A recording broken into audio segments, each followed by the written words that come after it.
Pretty sure there's only one person who's like actually not in my group.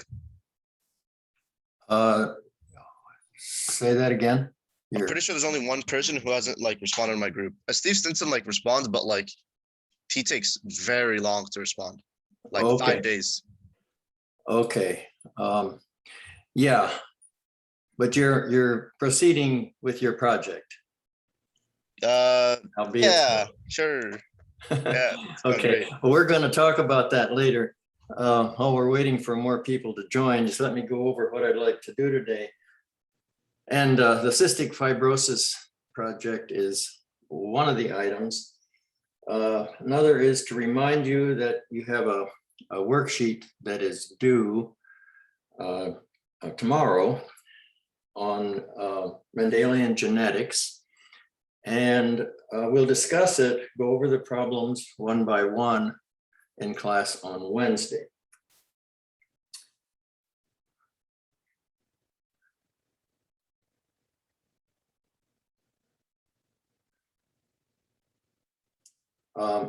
Two other items that I'd like to go over today. One is to review membranes, how to solve membrane problems.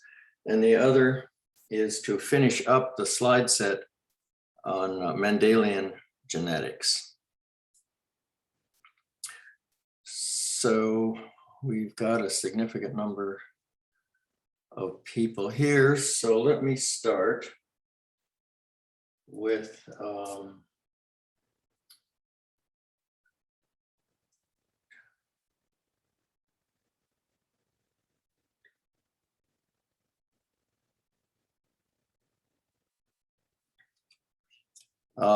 yeah, before I do any of that, I want to go over quiz 6 with you. The answers to quiz 6.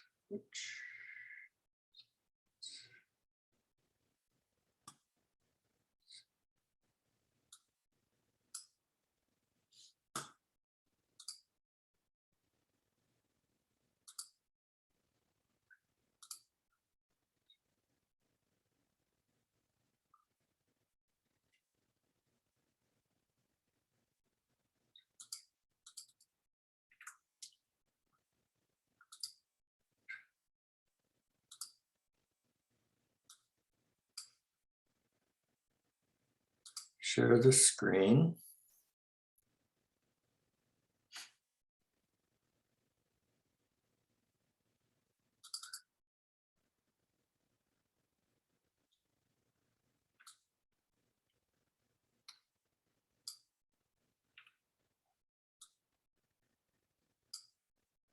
So you should be able to see quiz 6. Anybody can't see it?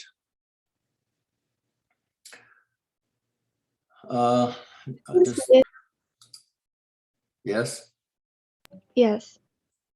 You can see it, okay.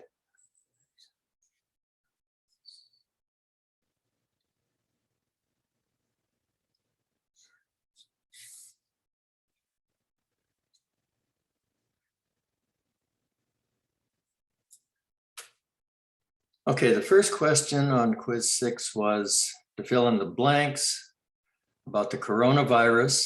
And what I wanted you to tell me is that the protein on the virus surface is called spike, and that the receptor on the surface of human cells is called ACE2.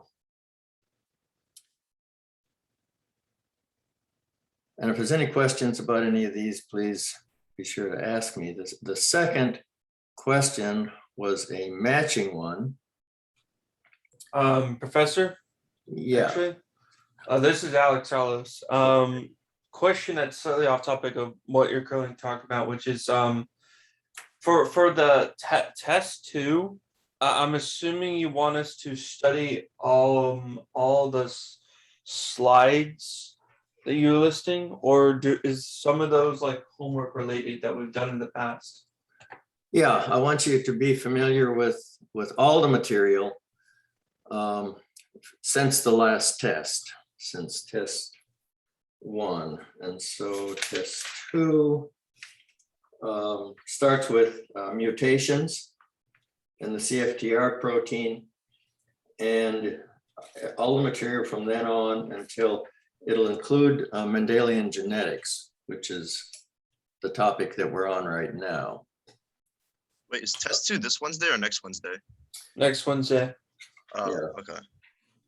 It's But, the 27th. Okay, so it Alright, is thank so it is a combination of this, like the slides and some of the homework we've done in the past. Yeah, the homework. I don't know if I'll take any questions directly from homework, but certainly that helps you understand the material on the slides. So I'd recommend that you go over both. Well, at the end of the class, hopefully you will stay a little longer for questions. After class, Yes. after Okay. Zoom. remind me when we get to the end of the session. And one last question, That's Professor. Yolanda too, don't forget. Yeah, Do we have a quiz on Wednesday? no, Okay.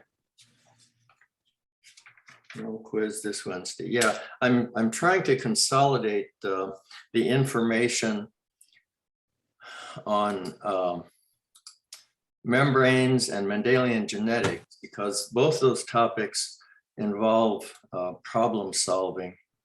I'll tell you right now, like Mendelian genetics, it's probably the hardest one I've actually had to do. Like even when I got a tutor, we could not even finish more than 1/3 of that together in an hour. That was some intense problem solving right there. Okay, yeah, there's a sort of a format that you go through, and I'll cover that today. We'll go over some of the procedure, how you solve those genetics problems.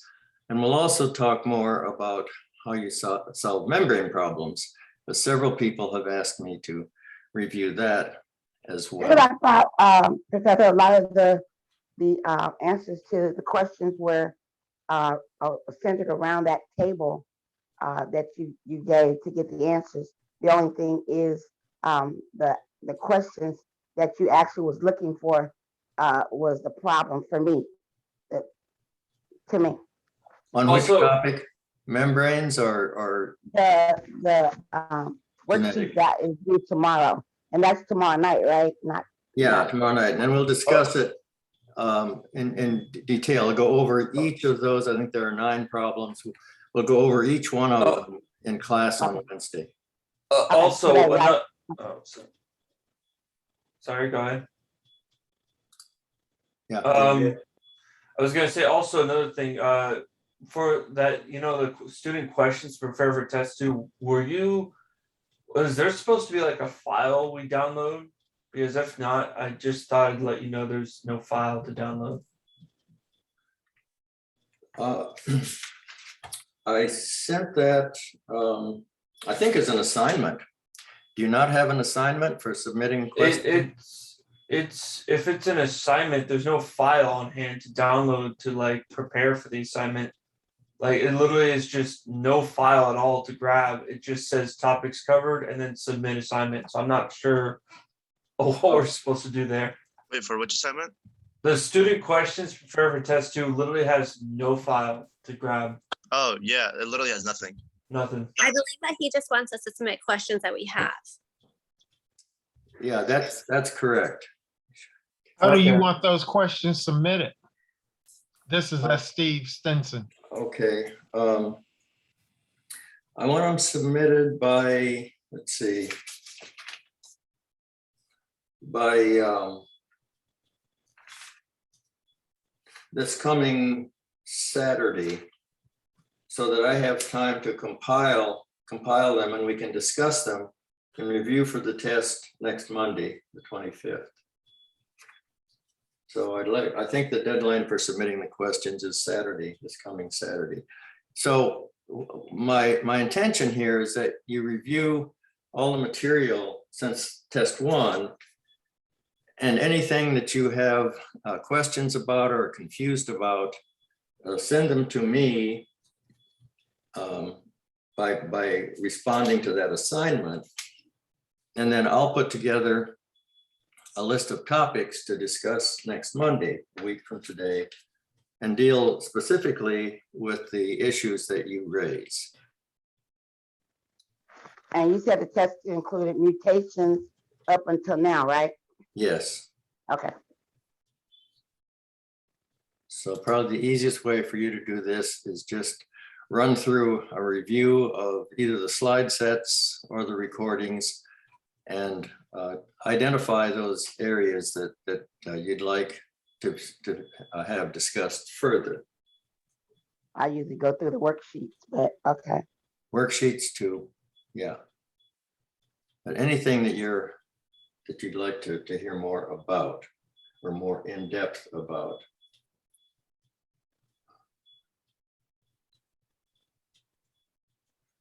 Okay, so we're still going over the answers to quiz 6.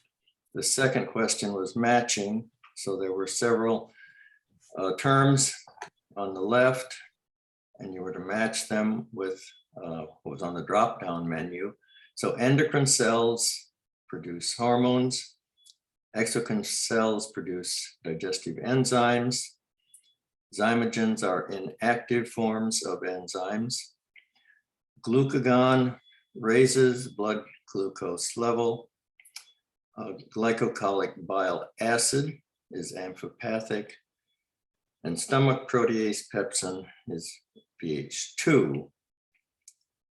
pH 2 is the optimum. And these questions came directly from the cystic fibrosis topic, where you did a worksheet, and then we went over the pancreas, the types of cells, what they produce, the stomach, pH 2, and here's glycocholic acid, amphipathic, and that's how you digest fats. And any questions about any of that?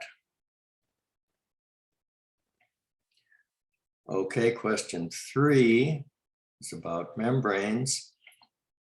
And this question came directly from this slide, factors affecting membrane fluidity, which is directly related to the ability of things to cross the membrane, which is critical to the cell.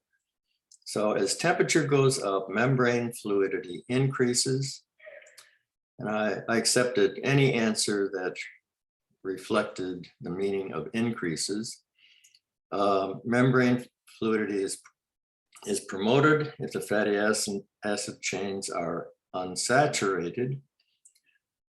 And finally, membrane fluidity is buffered against temperature fluctuation by the incorporation of cholesterol. As you see in this diagram here, if cholesterol is in the membrane, it buffers against temperature fluctuations. And the next question 4 is about, it's a true and false statement about coronavirus vaccine. And the statement is true. There were no tricks in the way that was stated. And finally, number 5, new virulent strains of coronavirus arise as a result of what events? I gave you a whole list, most of which are not the cause of mutations, but copying errors and recombination between genomes are the 2 ways that coronavirus mutates and comes up with new variants, some of which are more virulent than the old ones. And that came from this slide where it's diagrammed. And at the bottom here, I even have a reminder to remember this.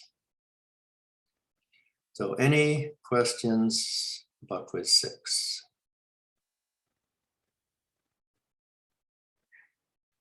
Okay, and we'll take that away.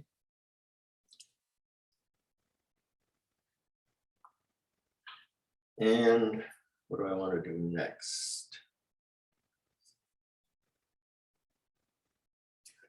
Okay, I want to go to your cystic fibrosis project.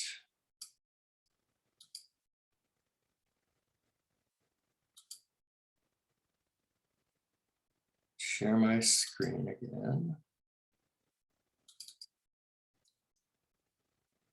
So you should be able to see cystic fibrosis. Your project is worth up to 100 points per student. So this is the assignment. Tells you what topics are you supposed to cover with your mutant and how to prepare slides. And here are the groups. There are 12 groups. The group members are all listed here, and the mutant assigned to each group is listed. And then there is, I sent you this table of slot openings for when to schedule your preview. They start this week, starting with Thursday this week and running through Friday, October 29th, which is just before the oral presentations are to be done in class. So I've had some communication with several of the groups indicated here in red. And I think that all the groups that I have corresponded with, I think are okay to one extent or another. Is anybody having problems with their group? There's still one person who hasn't responded to my group. This is Alicia Anderley. Okay.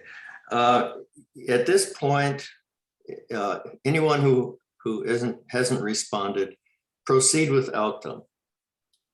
And what Okay. I'm concerned about now is that you sign up. So far, only one group, group 9, has signed up for a preview. So I need to hear from all the rest of the groups when you'd like to do your preview. That's with me. So you have to have your project prepared, have a preview with me, and modify the project as a result of my feedback so that you're ready to present in class the following week. So I sent an announcement about this yesterday. So please, everybody, all the groups, send me your preferred time. If you, it's actually best if you send me 2 or 3 times, so that if the slot, your first choice, is already taken, I can assign you to your second choice.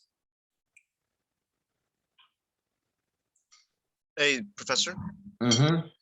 how long should our slides be? Like, how long should it take us for us to present our whole project? 10 minutes. 10 minutes? Yeah. So let's see. Yeah, here, if you can see this, each group will have 10 minutes to make an oral presentation, illustrated with no more than 10 slides. The timing should be precise. The points will be deducted for going over or under 10 minutes. And here I have a statement about the preview. Each presentation must be reviewed by me and approved at least a week prior to the delivery date. So you need to sign up for your preview time, and then make sure you have your slides prepared. And you can organize this, I have here in bold, all members of each group should be involved in gathering and organizing the information. Each group member should gain experience by composing at least 1 slide, preferably more than 1. And the presentation itself can involve one, some, or all members of the group.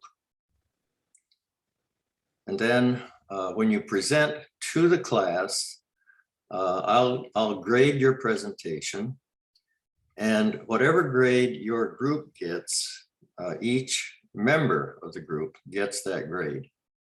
So the maximum grade is 100 points. If your presentation gets 90, then each member of your group will get 90 points for that assignment. So please let me know when you want your preview. All the slots are open except one as of right now.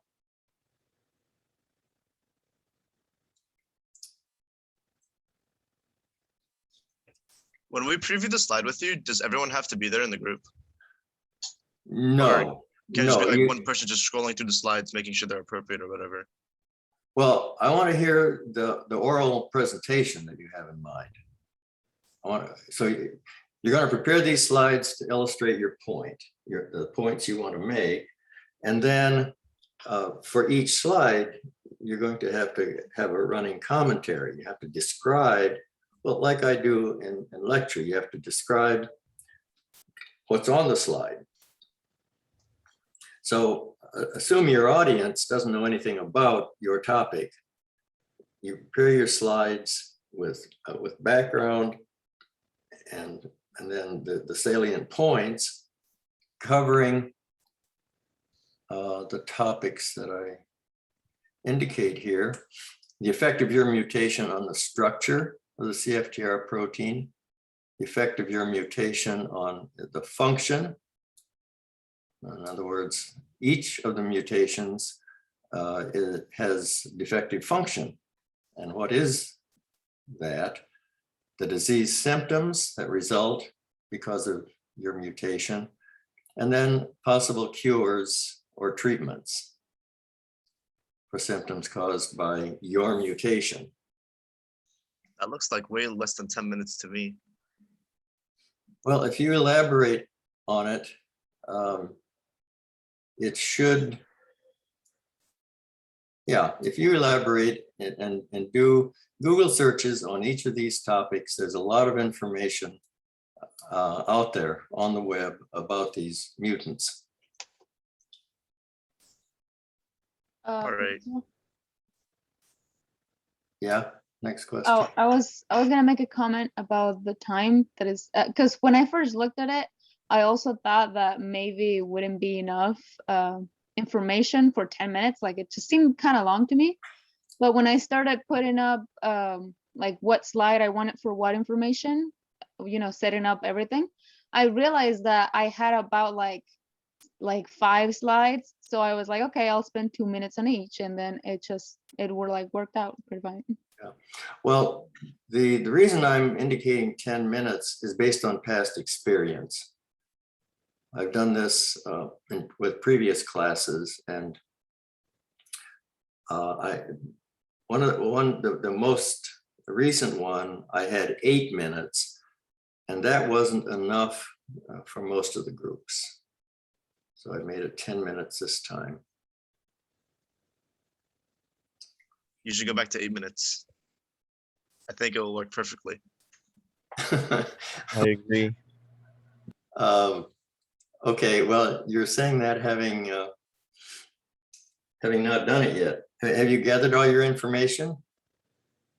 And now you're making your slides, or have you made slides? I think you already answered that, but I'll just tell you no. Okay, all right, well, do that.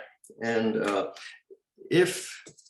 when you preview with me, so have your presentation ready and then preview with me. And if you can justify a shorter time, we can discuss it when you preview. All right, thanks. Okay.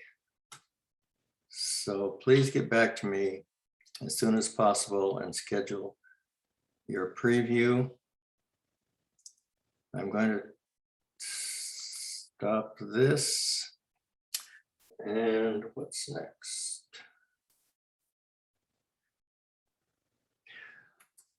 Okay, next, several people have asked me to go over the membrane problems again.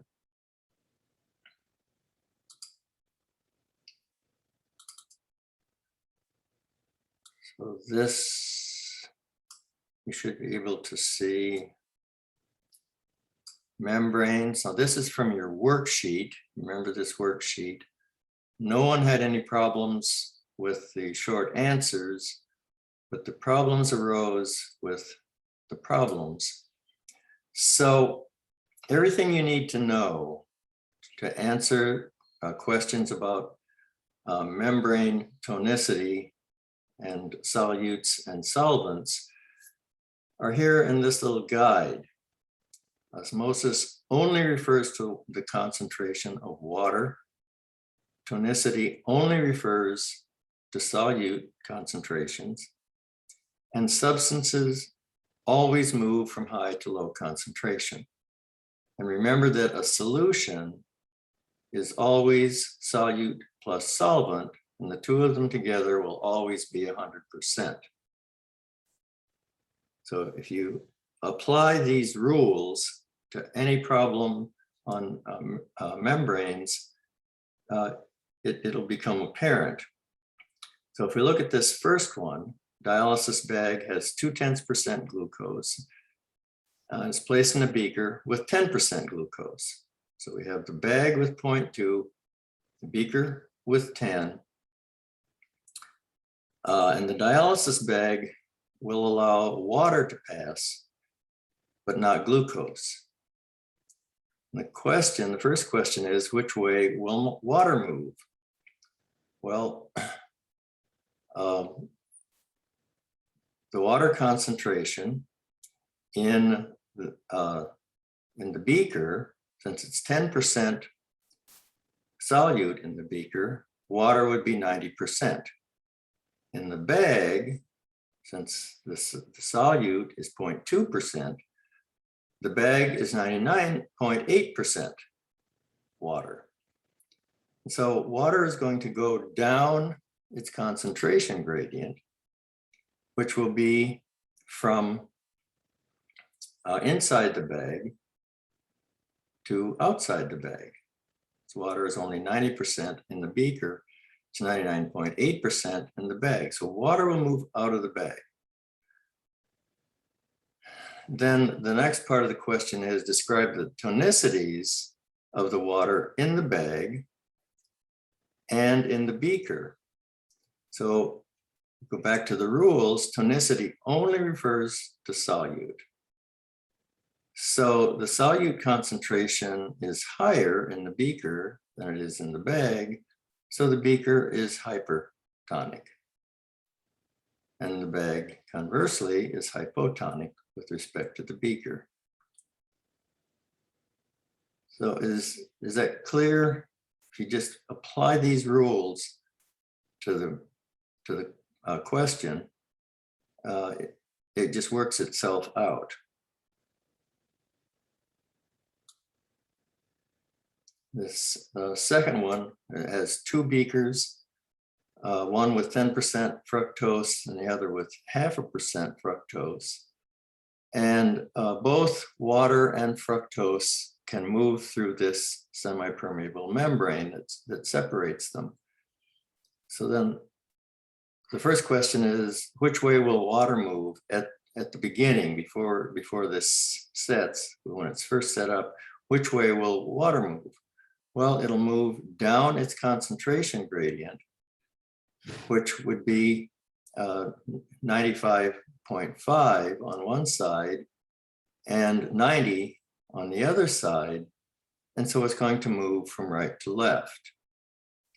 And fructose is going to move down its concentration gradient, which is high on the left and low on the right. So it will move from left to right. And tonicity refers only to solute. So, and the solute here is fructose. And so on which side is fructose higher? It's on the left. And hyper is high. So the beaker on the left is hypertonic and the beaker on the right is hypotonic. Everybody see that? And similarly with the sheep red blood cells, the red blood cells are about 0.9% solute and 99.8% solvent. the beaker that they're placed in is 0.2% salt. And so water will move into the cells, flowing down its concentration gradient. And the tonicity, the cells are hypertonic, and the solution in the beaker is hypotonic. And then someone asked for an additional problem. And so I've put another one here. So don't respond to this. I'm going to ask the class to solve this. If you already know how to do these problems, don't respond. I just want to hear from people who are still struggling with it. So we have a beaker here, two beakers. In one, there's 100% water in the beaker. And then in the dialysis bag, there's a solution of 90% water and 10% starch. In the other beaker, there is 80% water and 20% starch. And in the bag, 90% water and 10% starch. So I'll let you think about that for a little bit and then ask you three questions. Which direction will water move in setup 1? Which direction will it move in setup 2?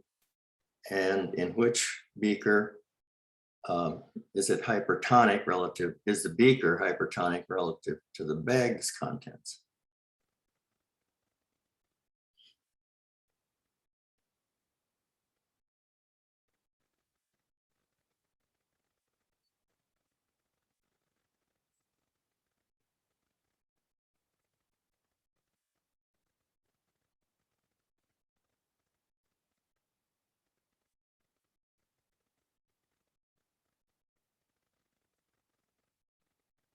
Okay, you've had some time to read it and think about it. Let's look at question A.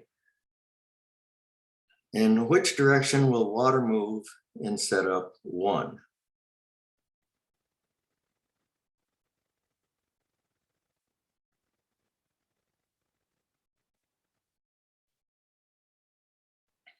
Into the bag, And why do you say that? because there's 90% water in the bag and 100% water in the beaker. Right, and water is going to flow down its concentration gradient from high concentration to lower concentration. So you're right. All right, let's go to beaker 2. Which direction will water move in that?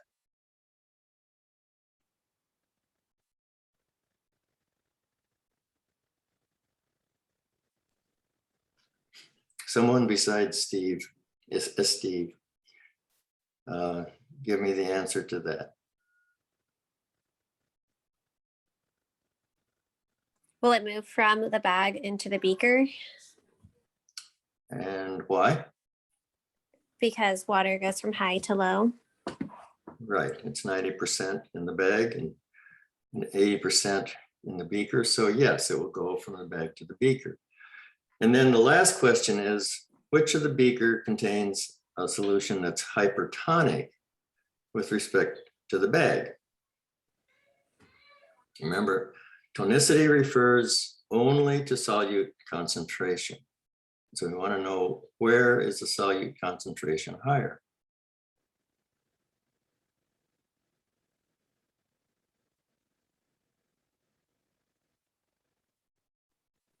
Setup 2. Setup 2, right. And that is because, explain. Because there's more starch in it. Right, the starch concentration is higher in the beaker, so it's hypertonic. That was Sean, by the way. Okay, Sean. Okay. All right, well, I don't know anything else that I can do to help explain how to do these. Again, I emphasize that the rules are right here, and if you follow those, every membrane question will be clear.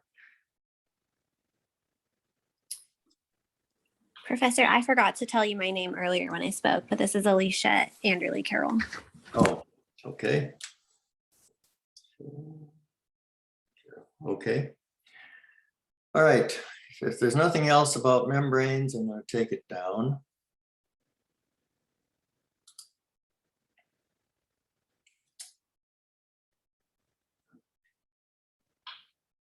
And the next thing I want to do is finish up genetics.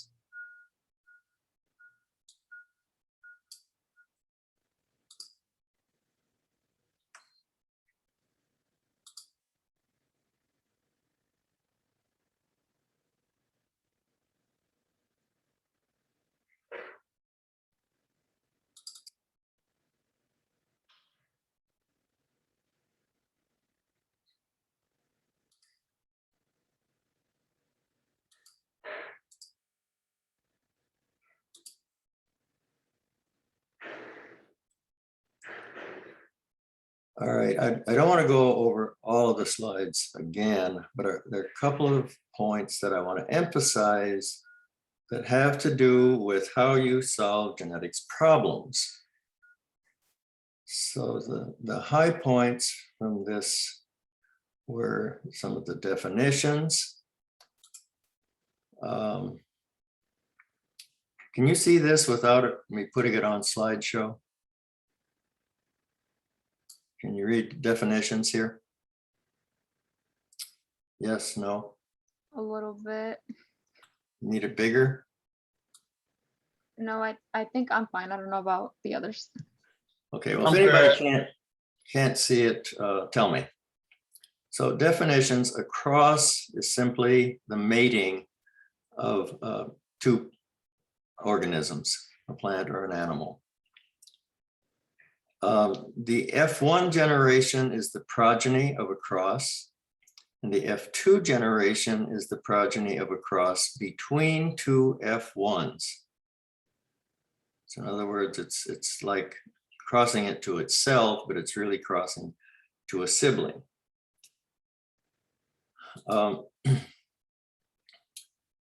Phenotype is descriptive.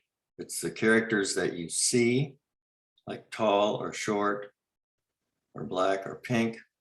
Genotype is a symbol. In the case of a gene, it's always a letter or set of letters. And this is critical for you answering the Mendelian problems. If you have a phenotype that is tall and it's dominant, you assign a capital T, or a letter that reflects tall. And if you assign capital T to tall, then the opposite trait is short. You don't assign short an S, you assign it a T, a lowercase t. So always remember this when you're solving genetics problems. Dominant is a letter, uppercase, and recessive is the same letter, but lowercase. Oh, okay, okay. And you'll never solve genetic problems if you don't do it like that. Okay, let's emphasize what Mendel did that was different from anything anyone had ever done before. And the first was he inbred for all of his 7 traits. Inbreeding means that he got an F1, crossed F1 with F1, got an F2, and then crossed F2 with F2, and he did that for at least 6 generations. And the whole purpose of doing that is to develop homozygous lines. So homozygous means having identical alleles of a particular gene. And heterozygous is the opposite. It's having different alleles of a particular gene. And so that's illustrated here. These are homologous chromosomes. That means all the genes on both of these chromosomes are the same, except for flower color. They're heterozygous for flower color. One allele is for purple, the other allele is for white.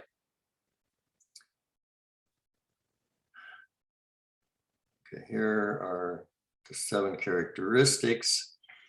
And then the second key thing that Mendel did was, after making a cross and getting his F1 progeny, he crossed F1 with F1 and got an F2.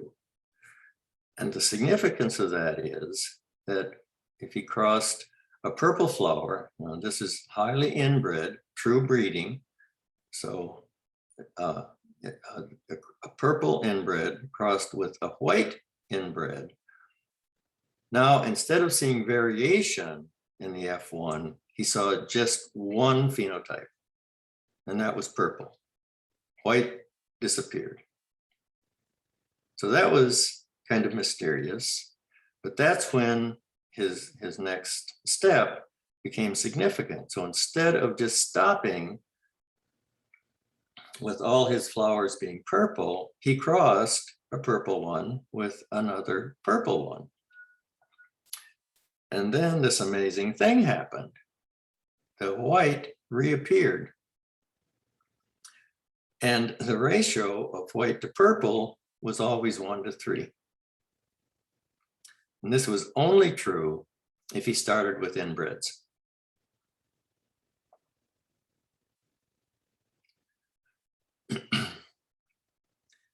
So then if we look at the explanation for that,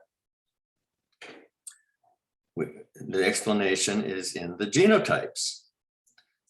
And now we have, we assign a symbol for the genotypes. And we say big P represents the dominant allele, and little p represents the recessive allele. So big P is purple, little p is white. So if you start with the parents, you know that the purple parent is big P, big P. And how do we know that?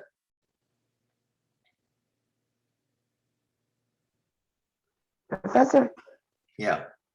I'm sorry, but I'm not sure, but my screen shows a gene therapy. Is that what you got on the screen? No. Yeah, that's what I'm seeing. I'm tripping, like it's not following what you're saying, because Okay. Is anybody else having a problem? Can anybody Yeah, see? I have gene therapy up also on my I have screen. gene therapy too. Okay. All right. Well, I have to fix that.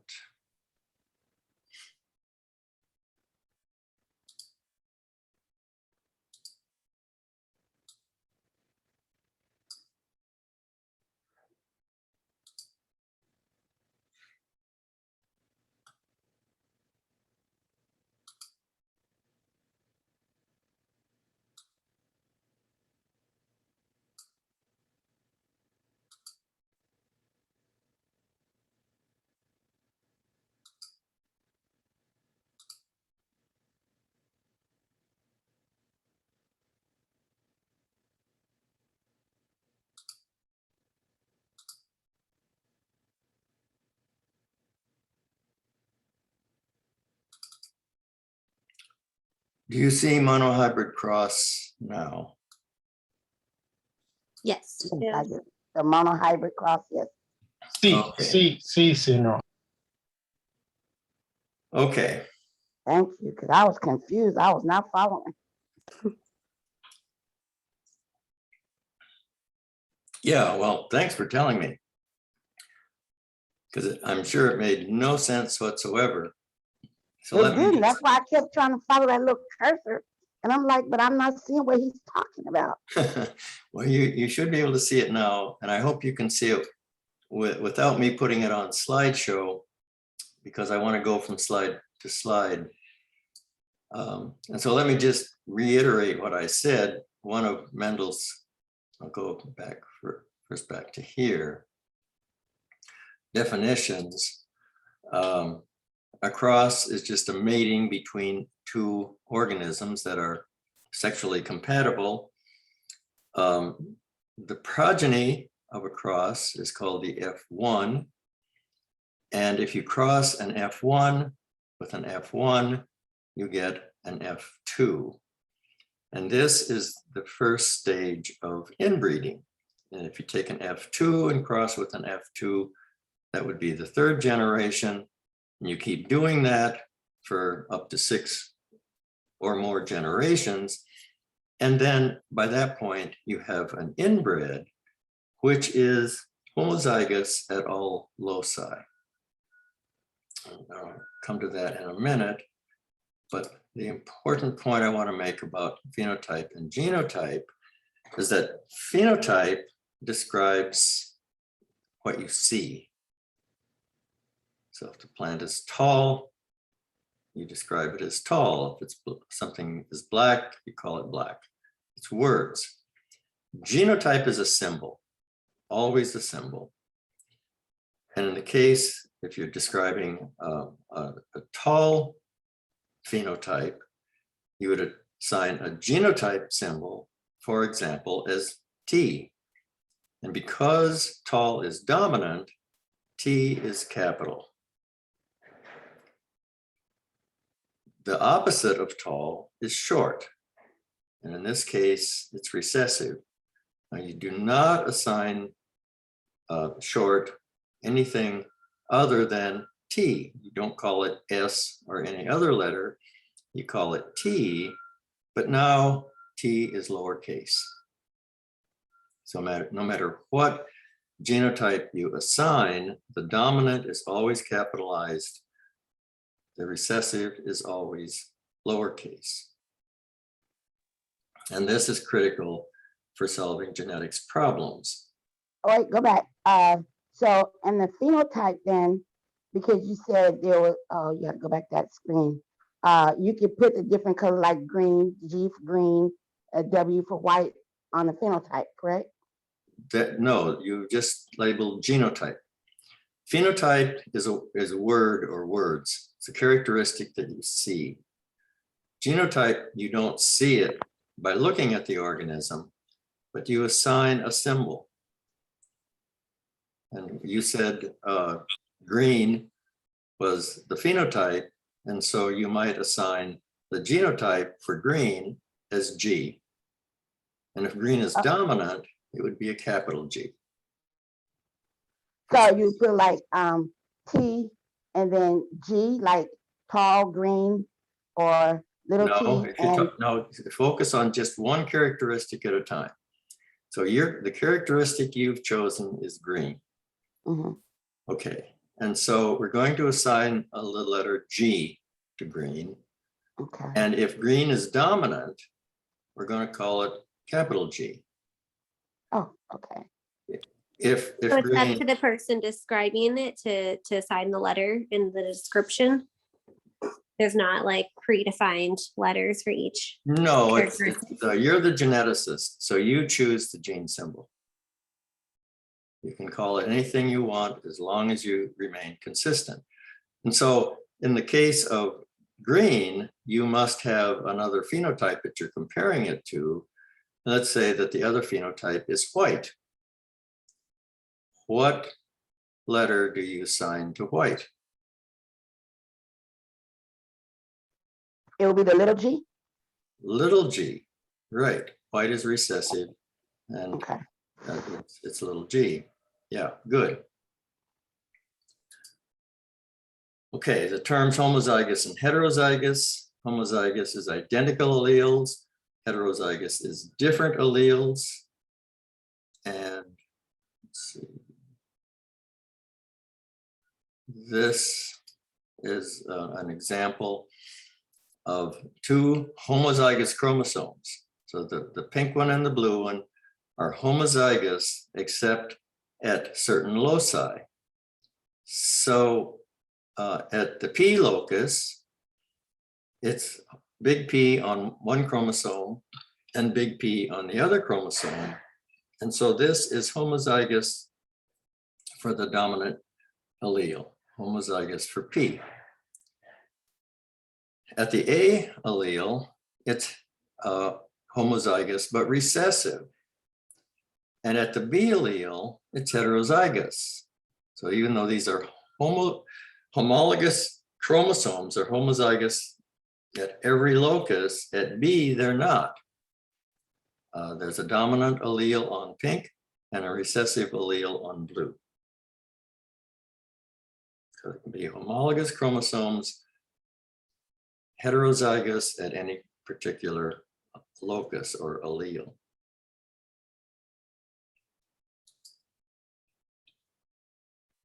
Genotype versus phenotype. We're back to talking about purple flowers and white flowers. Let's see.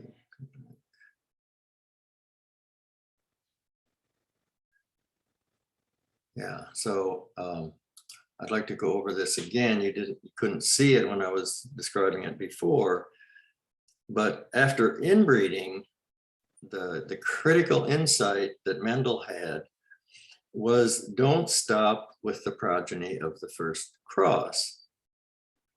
So this example is a purple flower and a white flower.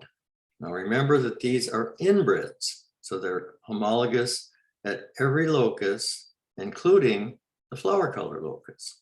So this one is homozygous for purple, this is homozygous for white.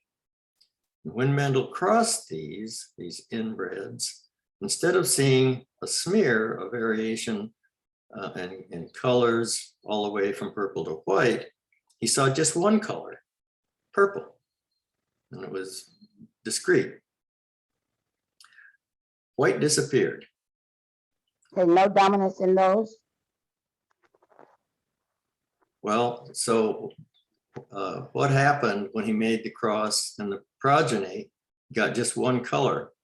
What is that with respect to dominance? Purple? Purple is dominant because that's Yeah.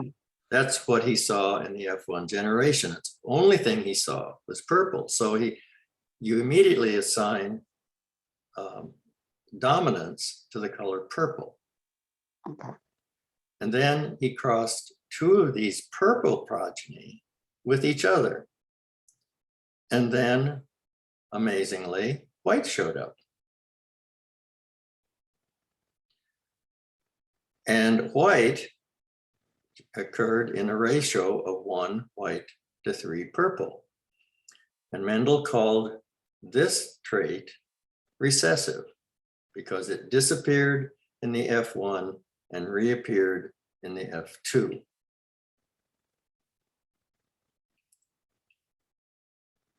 So then let's go, this is where I think you told me you weren't seeing the slides, the monohybrid cross, and we're looking at genotypes now. Here we're looking at phenotypes, purple and white. Here we're looking at genotypes. So we're just talking about the genetic makeup of the plants.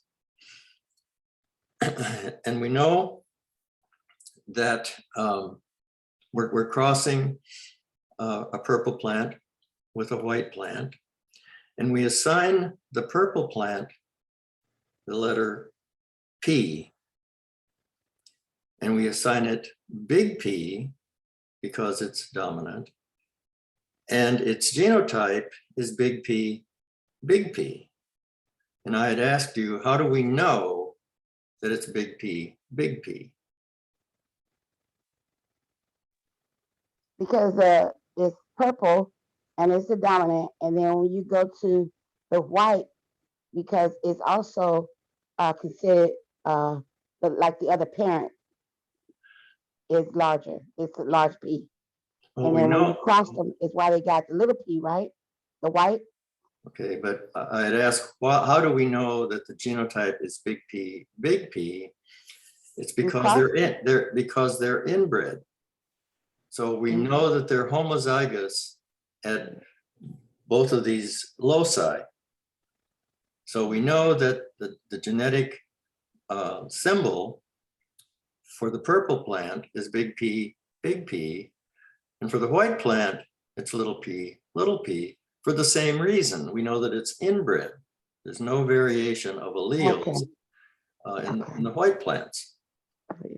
And so if you cross big P, the big P plant can only make one type of gamete, and that is big P. And the white plant can make only one type of gamete, and that is little p.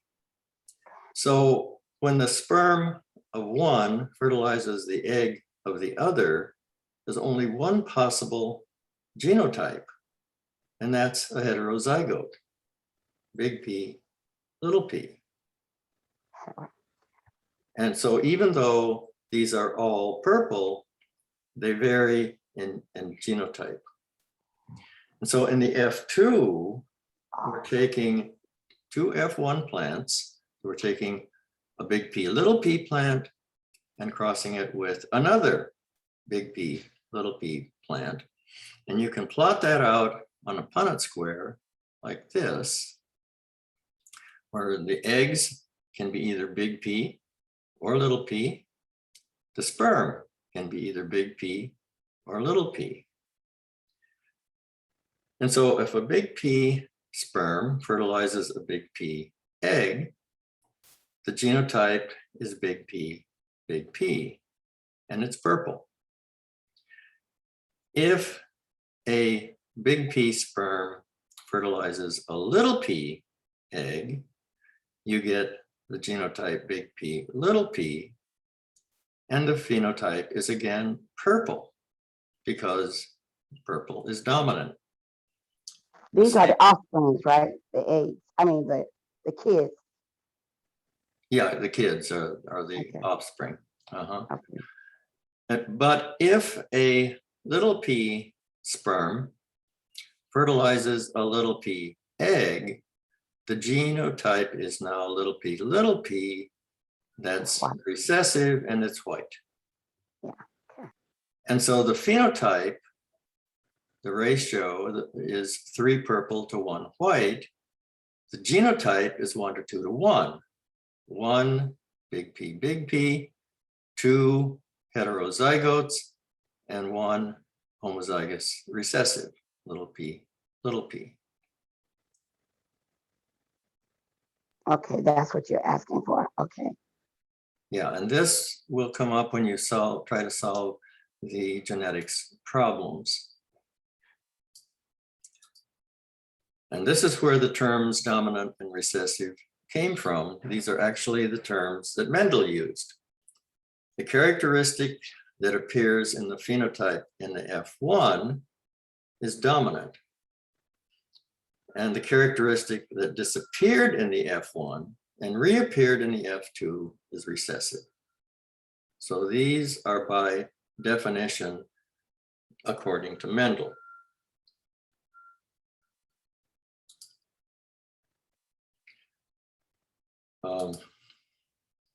I just went over this, so I won't go over it again. And so now let's go through a real problem, a true breeding tall plant. So whenever you read one of these problems, focus on every word and understand what it means. So here, true breeding means inbred. Inbred means homozygous. So a homozygous tall plant is crossed with a true breeding. Again, it's an inbred, so it's homozygous, and it's a short plant. Tall is crossed with short.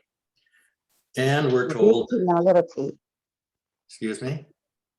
Tall is dominant to short, so that'll be a big T and a little t. That's right. Okay. Tall is dominant to short. So you're right. the tall plant is called big T, short plant is little t.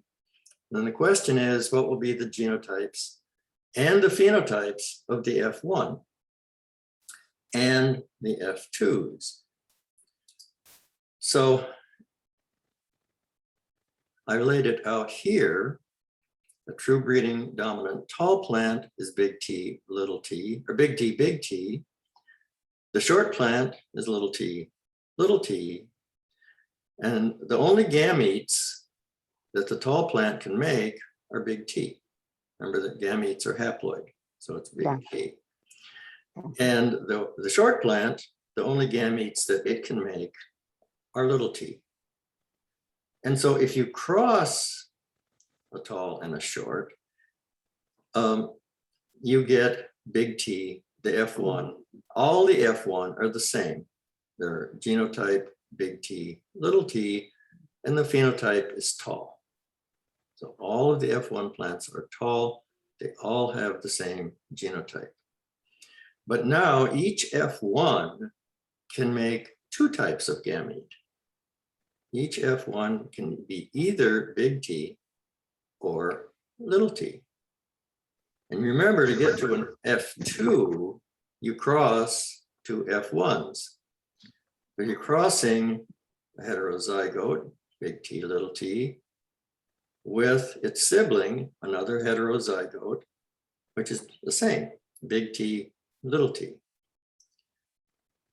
And so to figure out, to answer the question, what are the genotypes and phenotypes? The best way to do that is with what's called a Punnett square, where you plot one parent against the other.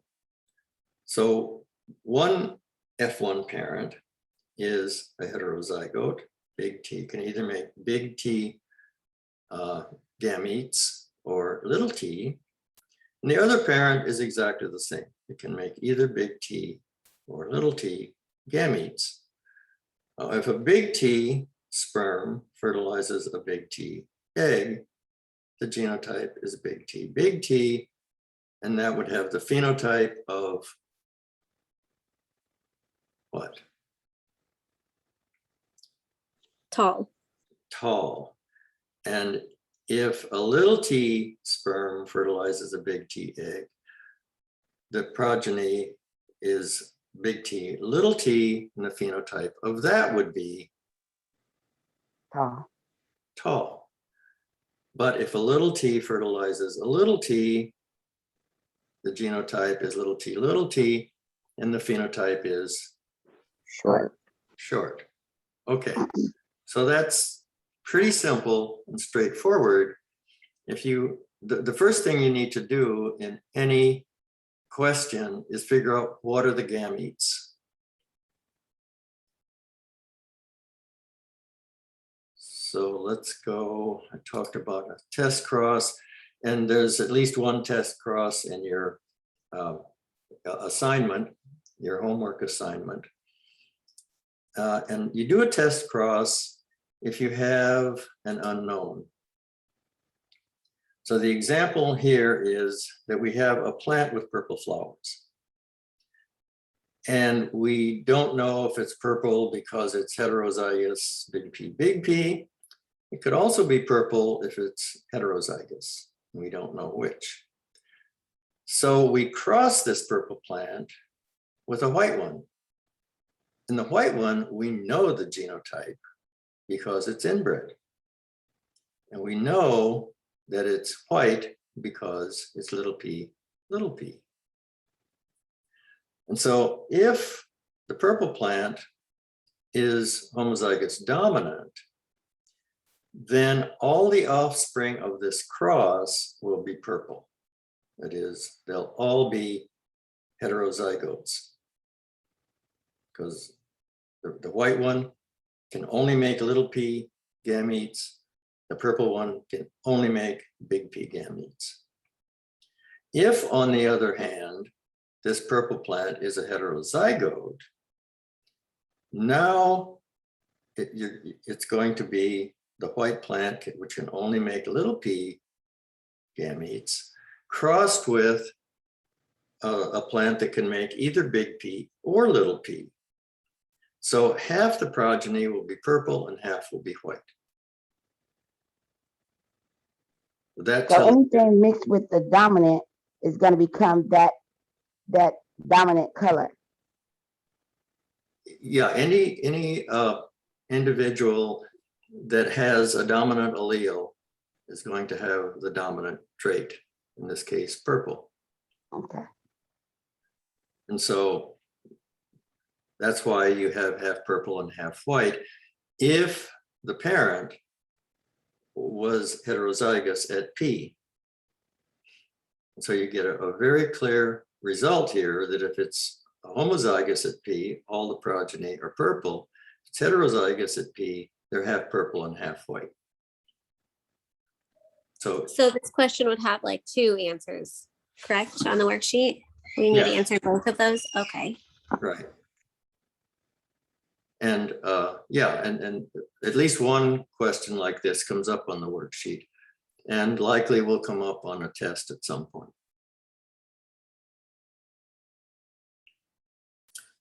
Then what if you're trying to follow more than one characteristic? That's called a dihybrid cross.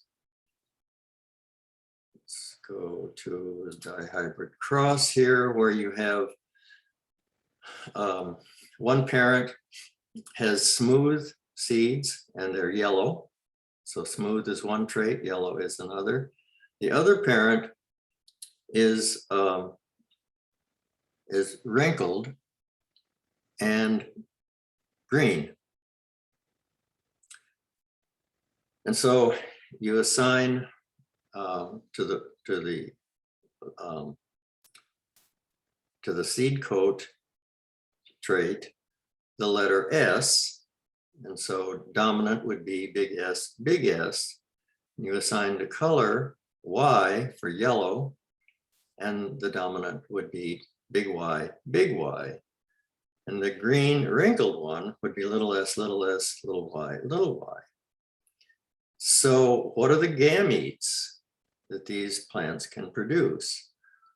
Well, the yellow smooth can produce either S, a capital S or capital Y gametes, and only those. And the other one can only produce little s and little y gametes. So in the F1 generation, all of the F1 plants are going to be big S, big Y, little y. And then Okay, so wait. So the little s, that's representing the wrinkle, and the little y is for the green. yes. Okay. Okay. And again, if you go to the F2, F2 is always crossing 2 F1s, which are identical. So the F1 is 100% heterozygous. And so they're all yellow and smooth. But then if you plot the eggs against the sperms, in this case pollen, you have eggs that are big SY, big S, little y, little s, big Y, little s, little y. Those are all the possibilities for eggs. The possibilities for pollen are the same. Big S, big Y, big S, little y, little s, big Y, and little s, little y. So then if you say, okay, this pollen fertilized this egg, you're going to have a homozygous dominant, and these are all going to be heterozygotes, but they'll all be, all 9 of these will be smooth and yellow. And you can go through this yourself. I won't bother to go through the whole thing, but if you count, if you first assign phenotypes to every one of these genotypes, so the Punnett square gives you genotypes, and then you can assign phenotypes to all of them. And if you go through then in this dihybrid cross and you count, we find out that you have 9 that are smooth and yellow phenotypes, 3 that are smooth and green, 3 that are wrinkled and yellow, and only 1 is wrinkled and green. And that one is homozygous recessive at both loci. So you do a dihybrid cross, just like you do a monohybrid cross. You follow the gametes.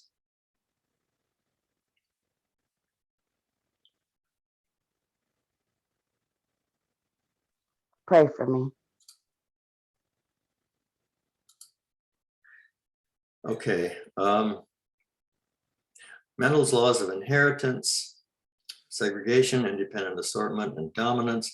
I went over this last time, and we're running out of time for today.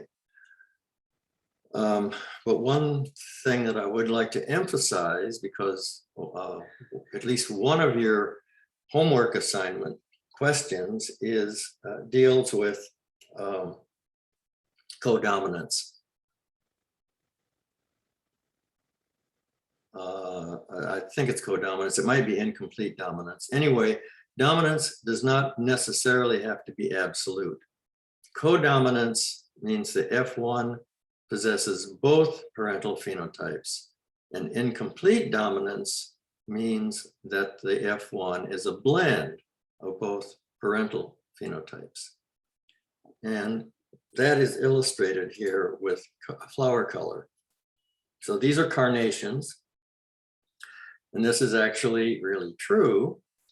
If you cross a red carnation with a white one, and red is dominant, so it's big R, white is little r, all of the F1s are alike. They're all pink. Not a smear of colors, varying shades. They're all exactly the same shade of pink, 100%. Those are the F1s. Then if you cross them, F1, a pink one times a pink one, the gametes that pink can produce are big R and little r. And similarly, the sperm can be either big R or little r. And so if the progeny is big R, the flower color will be red. If it's big R, little r, the flower color will be pink. And only if it's little r, does the flower come out white. So this is an example, a real life example of incomplete dominance. And that's the only time that the dominance will change colors. It wouldn't be red, it would be pink or so when you blend it. Right. Okay. Yeah. Now, if you crossed a red and a white and you did get a smear of colors, that would tell you that it's not a single gene trait, that there are other genes that affect flower color besides this one locus. Oh, okay. If all the progeny are exactly the same shade of color, then you know it's incomplete dominance. Okay. Okay, we are out of time. So I'll come back to this. I think that one of your questions, maybe two of them, have to do with sex-linked inheritance. Remember that sex-linked means that the trait is on one of the sex chromosomes. So inheritance is different if the trait is on either the X or the Y. And this slide has examples of that where the trait is indicated by big A. So if in a female, she could have a big A on both of her X's. She might have big A on one X and little a on the other. And similarly, the male can have, since it's X-linked, the male only has one X. So he can either be X little a Y or X big A Y. But then you can go through this diagram and see how the progeny are produced.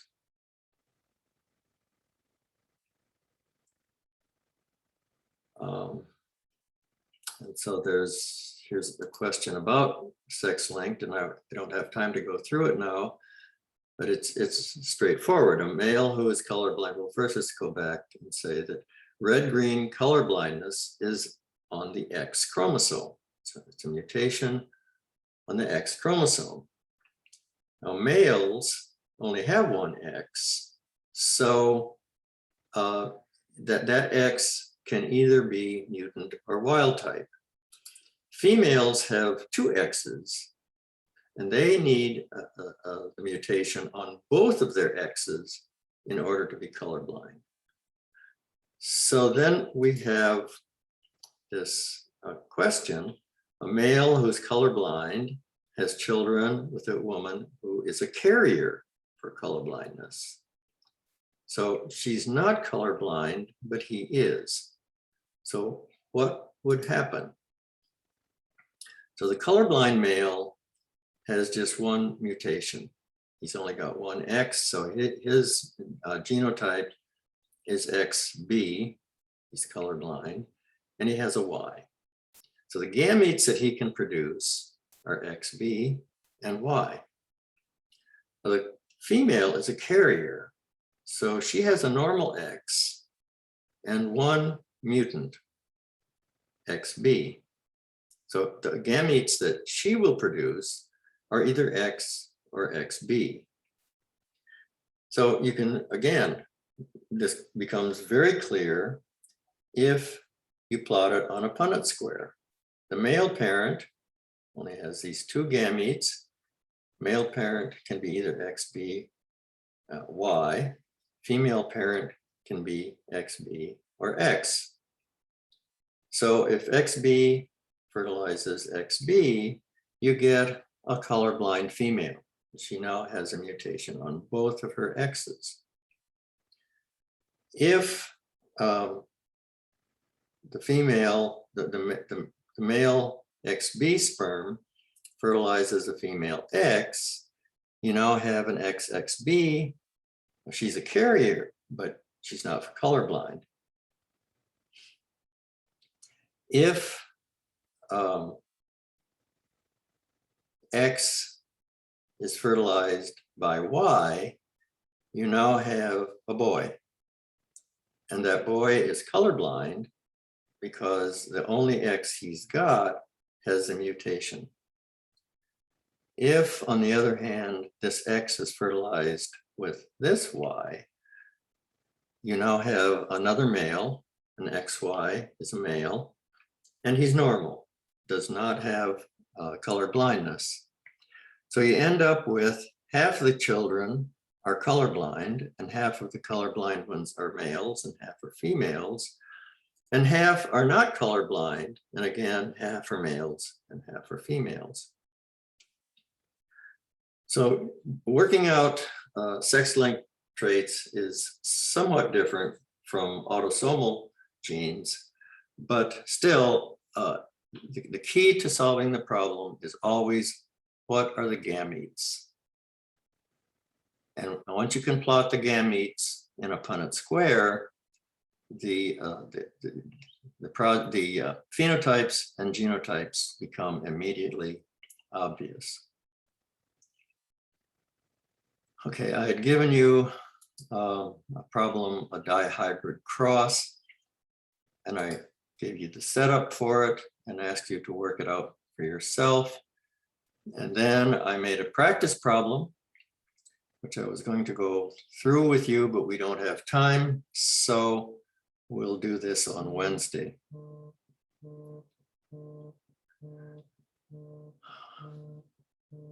Okay, Wednesday, so I don't have time to start on molecular genetics, but we'll finish up Mendelian genetics.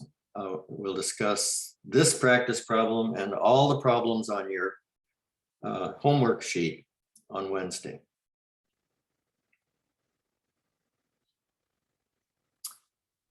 Okay. Thank you. Okay, class is over, so thank you all. And I'll see you Wednesday. Hey, don't forget. Oh, yeah, I'll keep Zoom on.